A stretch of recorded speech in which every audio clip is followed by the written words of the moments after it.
आगामी स्थानिक स्वराज्य संस्थांच्या निवडणुकीच्या पार्श्वभूमीवर राजकीय हालचालींना वेग आलाय। सर्वच राजकीय पक्ष आगामी निवडणुकीसाठी जोरदार तयारी करतात। आता कोकणातून एक मोठी बातमी समोर आली आहे। सिंधुदुर्ग जिल्ह्यातील कणकवली नगर पंचायतीत शिवसेना शिंदे गट आणि ठाकरे गट एकत्र येण्याची दाट शक्यता व्यक्त होते। या एकत्रीकरणासाठी शहर विकास आघाडी या नावाने नवीन आघाडी निर्माण करून दोन्ही गट एकत्र येण्याची चर्चा रंगली आहे। यामुळे राजकीय वर्तुळात एकच खळबळ उडाली आहे। शिवसेना शिंदे गट, ठाकरे गट आणि काही स्थानिक मंडळी हे सर्व आता एकत्र येणार का? आणि उद्धव ठाकरेंनी शिंदेंशी युती नाही असं स्पष्ट सांगून सुद्धा कणकवलीत वेगळी समीकरणं तयार होत आहेत का? या सर्व मुद्द्यांना सविस्तरपणे जाणून घेऊया आजच्या व्हिडिओच्या माध्यमातून। नमस्कार, मी काजल आणि तुम्ही बघताय मराठी मंडळी।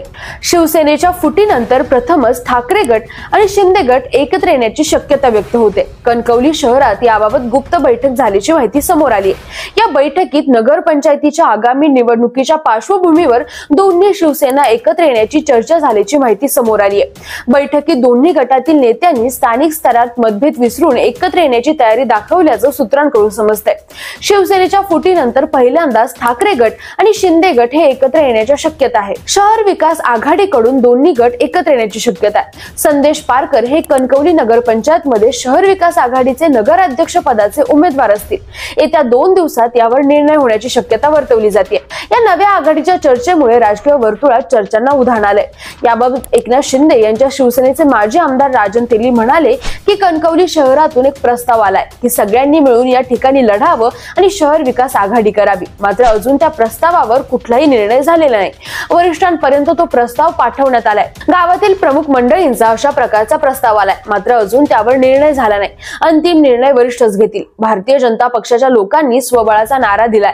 त्या धर्तीवर इतर प्रमुख लोकांनी समोरासमोर बसून चर्चा केली असा प्रस्ताव दिल्यानंतर वरिष्ठांना तो पाठवण्यात आलाय। वरिष्ठ काय निर्णय घेतील ते पाहू, ते असं त्यांनी म्हटलं। उद्धव ठाकरे यांनी धाराशिवमध्ये बोलताना सांगितलंय की कुणाशी युती करू, मात्र शिंदेशी युती होणार नाही। तरी देखील कणकवलीत अशा पद्धतीची युती होऊ शकते का याबद्दल विचारले असताना राजन तेली म्हणाले की यात नुसता ठाकरे गट नाही तर कणकवलीतील इतर समाजसेवा करणारे मंडळी देखील आहेत, ते देखील यात सहभागी आहे। हा केवळ एकट्या शिवसेनेचा प्रस्ताव नाही, शहरासाठी काम करणाऱ्या मंडळींचा प्रस्ताव आलाय। शहराच्या विकासासाठी एकत्र येणं आणि शहरातील मंडळीने जे मुद्दे मांडले त्यावर विचार करणं गैर नाही। यात आम्ही भाजपला विरोध करतोय असं नाही। शहराच्या विकासासाठी एकत्र येऊया, या निमित्ताने गावातलं एक चांगलं वातावरण तयार होईल अशी सगळ्यांची भूमिका आहे। त्यानुसार सर्वांनी भूमिका घेतली आहे। ते मंजूर करायचं की नाही करायचं हा वरिष्ठांचा निर्णय, त्यांचा जो निर्णय येईल त्यानुसार आम्ही काम करू असं त्यांनी म्हटलंय। कणकवलीत सुरू झालेल्या या राजकीय चर्चेने आता फक्त सिंधुदुर्ग नाही तर संपूर्ण महाराष्ट्राचं लक्ष वेधून घेतलंय। शिवसेनेच्या फुटीनंतर प्रथमच ठाकरे आणि शिंदे गट एकत्र येण्याची शक्यता व्यक्त होते आणि तेही स्थानिक विकासाच्या नावाखाली।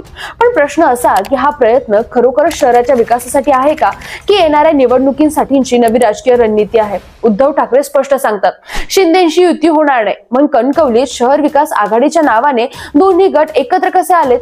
हा केवळ स्थानिक मुद्दा आहे की महाराष्ट्राच्या राजकारणात नव्या समीकरणांची सुरुवात इथूनच होणार आहे? राजन तेली म्हणतात निर्णय वरिष्ठांचा आहे, म्हणजेच अंतिम शब्द एकनाथ शिंदे आणि उद्धव ठाकरे यांच्या हातात। त्यांचा निर्णय केवळ कणकवलीचं भविष्य ठरवणार नाही तर शिवसेनेच्या पुढच्या प्रवासावर सुद्धा त्याचा मोठा परिणाम करू शकतो। ही आघाडी प्रत्यक्षात साकारते का की पुन्हा एकदा राजकारणाच्या गोंधळात चर्चा विरते हे येत्या काही दिवसात स्पष्ट होईलच। पण तुमचं यावर काय मत आहे? तुम्हाला काय वाटतंय कमेंट मध्ये नक्की सांगा आणि सोबतच मराठी मंडळीला सबस्क्राइब करायला विसरू नका। धन्यवाद।